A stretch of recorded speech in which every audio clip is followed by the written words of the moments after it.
তো প্রিয় দর্শক বন্ধুরা, আমি আপনাদেরকে বান্ডিং সম্পর্কিত আলোচনা করতে চেয়েছিলাম। তো এখানে 24 নম্বর ওয়্যার 23 পিস ওয়্যার আছে।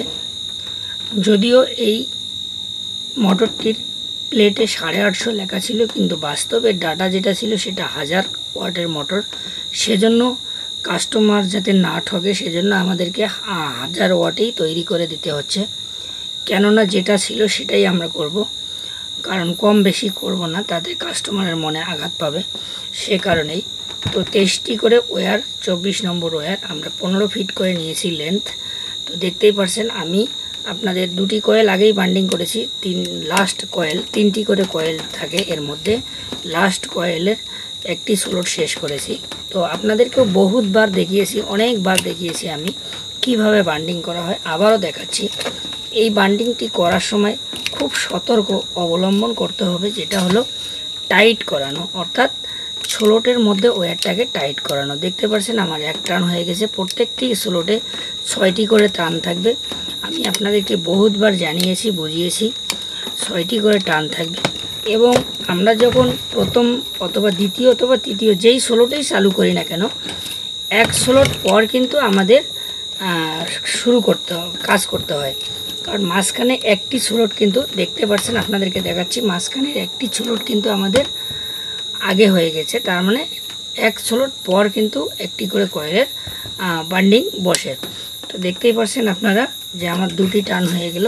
ঠিক একইভাবে আমাকে এখানে 6টা টান করতে হবে। 6টা টানের যে ওয়্যার সংখ্যা আছে সেটা যাতে পরিষ্কারভাবে এখানে গ্রুপের মধ্যে বসে বা স্লটের মধ্যে বসে, সেই জন্য আমাদেরকে সবসময় সতর্ক থাকতে হবে। এর একমাত্র যেটা মূল মন্ত্র সেটা হলো খুব সতর্ক, কারণ না হলে কিন্তু ওয়্যার বসাতে পাবেন না। আর ওয়্যার পুরো বসাতে না পারলে কিন্তু কাজটা সাকসেসফুল হবে না। আমি হাজারোবার বলতেছি, সেজন্য শরীরে যে পরিমাণ তাগত আছে পারলে এরকম একটা স্ট্যান্ড ব্যবহার করে নেবেন।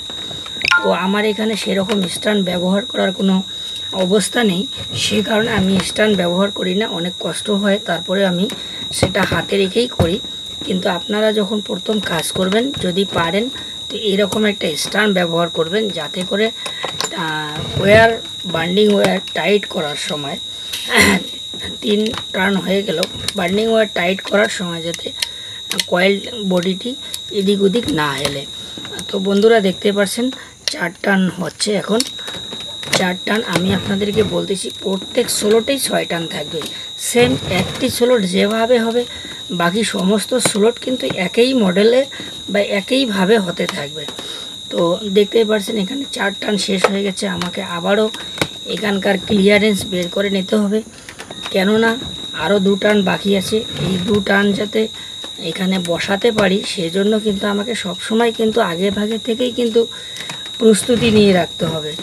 যদি বসাতে না পারি তাহলেই কিন্তু কয়েলটি রিজেক্ট হয়ে যাবে, অথবা কয়েলটি তো রিজেক্ট হবে, প্লাস আমার পরিশ্রম এবং যে 600-650 গ্রাম ওয়্যার সেটা কিন্তু নষ্ট হয়ে যাবে। তো দেখতেই পাচ্ছেন এখানে আমার 5 টার্ন হয়ে গেল। আরও আমাকে একটা টার্ন করতে হবে, আমি আপনাদেরকে দেখাচ্ছি। এটাই হলো আমার অন্তিম টার্ন, অর্থাৎ লাস্ট টার্ন, 6 টার্ন। তো দেখতে পাচ্ছেন প্রত্যেকটি স্লটের জন্য 6 টার্ন নিতে হবে। বারবার করে বলতেছি, প্রত্যেকটি স্লটের জন্য 6 টার্ন করে হবে, এবং একটি স্লট করে 4টি স্লট একটি কয়েল হবে, এবং অপর কয়েলের মধ্যে আবারও 4টি স্লট হবে। দেখতেই পাচ্ছেন বসতে যাচ্ছে না কতটা। এতটুকু জায়গা তৈরি করার পরেও কিন্তু ওয়্যার ভেতরে আর বসতে চাচ্ছে না, যেতে চাচ্ছে না। কিন্তু তারপরে আমাদেরকে কিন্তু ওয়্যারটা পুরোটাই নিতেই হবে, নিতে না পারলে কিন্তু কয়েলটা তৈরি হবে না। তো দেখতে পাচ্ছেন, কারণ স্লটগুলো যদি আর একটু বড় হতো তাহলে সুবিধা হতো, কিন্তু এখন সমস্ত কোম্পানিতেই অটোমেটিক কম্পিউটার মেশিনে এগুলো বান্ডিং করা হয়, সেজন্য তাদের কোনো প্রয়োজন পড়ে না যে আর একটু স্লট বড় রাখার।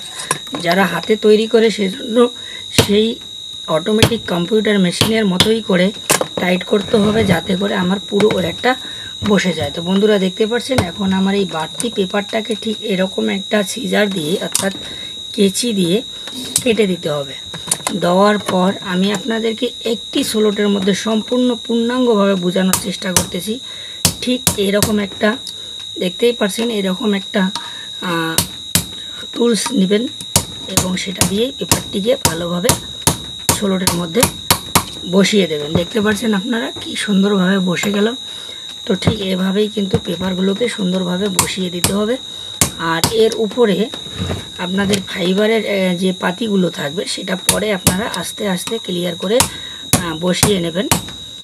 যদি ফাইবারের পাতি না থাকে তাহলে বাঁশের বা বেম্বুর তৈরি পাতি আপনারা ব্যবহার করতে পারেন, নতুবা এই পেপারেই ডবল করে ব্যবহার করতে পারেন সেই ক্ষেত্রে, কারণ কভারিংটা যাতে খুব ভালো হয়। তো বন্ধুরা দেখতে পাচ্ছেন আমার শেষ 3 নম্বর কয়েলের 2টি স্লোট হয়ে গেল। তো সেম একই মডেল করে আপনারা বাকি স্লোটগুলো ওয়াইন্ডিং করবেন, কারণ আমি আপনাদেরকে একটি স্লোটে দেখালাম যে দেখুন আমি এখন দ্বিতীয় স্লোটে এসে আপনাদেরকে বুঝিয়ে দেওয়ার চেষ্টা করতেছি যে কিভাবে হয়। দেখুন একই মডেলে হবে, সেম মডেলে, কোনো 19-20 ধরনের কোনো ধরনের হবে না, সেম একইভাবেই কিন্তু এক স্লোট পর আবারও আমাদের শুরু হলো প্রথম টান। দেখতেই পারছেন প্রথম টান। তো আমি ভিডিওকে লম্বা করব না, বন্ধুরা বুঝতেই পারছেন আপনারা যে প্রথম টান এভাবে, এখানেও 6 টান অর্থাৎ 6 টান দিতে হবে। ধন্যবাদ, জয় হিন্দ, সবাই ভালো থাকবেন। আর আমার ভিডিও দেখে যদি মনে হয় যে আমি আপনাদেরকে বোঝানোর বা শেখানোর অনেক চেষ্টা করি, আপ্রাণ চেষ্টা করি, তো অবশ্যই দয়া করে সাবস্ক্রাইব করে লাইক কমেন্ট শেয়ার করে দেবেন এবং অল নোটিফিকেশন বেল অবশ্যই অন করে দেবেন। ধন্যবাদ, জয় হিন্দ।